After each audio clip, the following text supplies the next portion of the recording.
لا الہ الا انت سبحانک انی کنت من الظالمین۔ جب یونس علیہ السلام اپنے رب کو ان الفاظ کے ذریعے پکارتے ہیں، اللہ پاک کا رسپانس آتا ہے فاستجبنا لہ، کہ ہم نے ان کی دعا کو قبول کر لیا۔ اور پھر اللہ پاک فرماتے ہیں کہ ہم نے ان کو غم سے نجات دے دی۔ یہاں پہ بڑی اہم بات یہ ہے کہ اللہ پاک یہ نہیں فرماتے کہ ہم نے ان کو اندھیرے سے نجات دے دی، یا پانی سے نجات دے دی، یا اس جانور سے نجات دے دی، بلکہ اللہ پاک فرماتے ہیں کہ ہم نے ان کو غم سے نجات دے دی۔ تو کیا غم تھا یونس علیہ السلام کو؟ یہ بڑی اہم بات ہے۔ مفسر کرام یہ فرماتے ہیں کہ یونس علیہ السلام تو ایک نبی تھے، بہرحال ان سے ایک جذباتی فیصلہ ہو گیا تھا، تو یہ احساس ہے کہیں میرے اللہ مجھ سے ناراض تو نہیں ہو گئے ہیں، کہیں میں اللہ تعالیٰ کی نظروں میں گر تو نہیں گیا ہوں، کہیں میں اپنی نبوت کے مقام سے تو نہیں گر گیا ہوں، کیا مجھ سے نبوت واپس تو نہیں لے لی جائے گی؟ یہ سارا غم جو یونس علیہ السلام کے دل میں تھا، گویا کہ لفظ جو ننجی ہے اور یہ غم ہے، یہ اس کیفیت کو بیان کر رہا ہے۔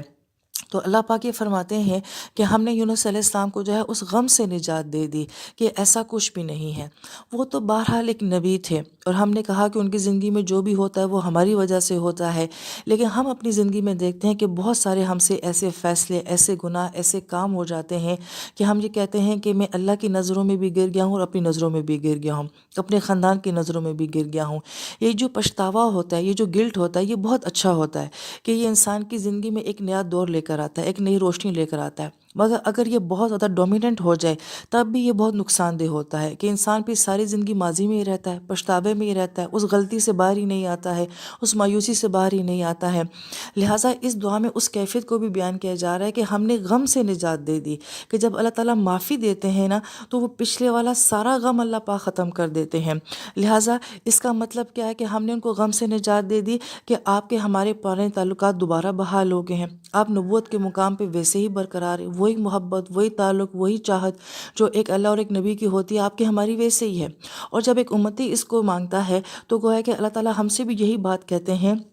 کہ اب تمہارے میرے تعلقات پھر سے بہتر ہو گئے ہیں، اب نئی دوستی کا دور شروع ہوگا، ہمارا نیا تعلق پہلے تعلق سے بھی زیادہ خوبصورت ہوگا، زندگی پھر دوبارہ لوٹ کر آئے گی۔ گویا کہ یہ دعا ایک امید ہے، ایک ہوپ ہے کہ جو ہو گیا وہ معاف ہے، وہ بھلا دیا جائے گا، وہ تمہارے نامہ اعمال سے کاٹ دیا جائے گا، وہ گواہوں کی یادداشت سے بھی بھلا دیا جائے گا، لہٰذا اب تم ایک نئی انسان بن کر جیو گے، ایک نئی زندگی کے ساتھ جیو گے۔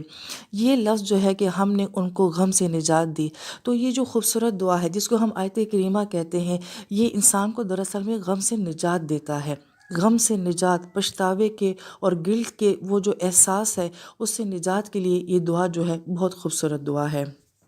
اور اللہ پاک فرماتے کذالک ننجی المؤمنین، ہم ایمان والوں کو ایسے ہی جو ہے غم سے نجات دیتے ہیں۔ تو گویا کہ یہ وعدہ صرف یونس علیہ السلام کے لیے ہے ہی نہیں، مومنین جو ہے وہ جمع کا صیغہ ہے کہ قیامت تک آنے والا ہر ایمان والا انسان جب اس دعا کو پڑھے گا تو ہم اس کو غموں سے ایسے ہی نجات دیں گے۔ ہمارے معاشرے میں یہ دعا پڑھنے کا بہت زیادہ معمول ہے، 1.25 مرتبہ بھی پڑھتے ہیں، ہم اس کی نفی نہیں کرتے یا تردید نہیں کرتے، لیکن اصل بات یہ ہے کہ اگر اس دعا کو اس کیفیت کے ساتھ پڑھا جائے تو گویا کہ یہ دعا جو ہے معافی بھی دلا دیتی ہے، تعلقات کو بحال بھی کر دیتی ہے، اور پچھتاوے کے اور گلٹ کے اس بوجھ سے بھی انسان کو آزاد کر دیتی ہے۔ اللہ تعالیٰ ان خوبصورت دعاؤں کا ہمیں ساتھ نصیب فرمائے،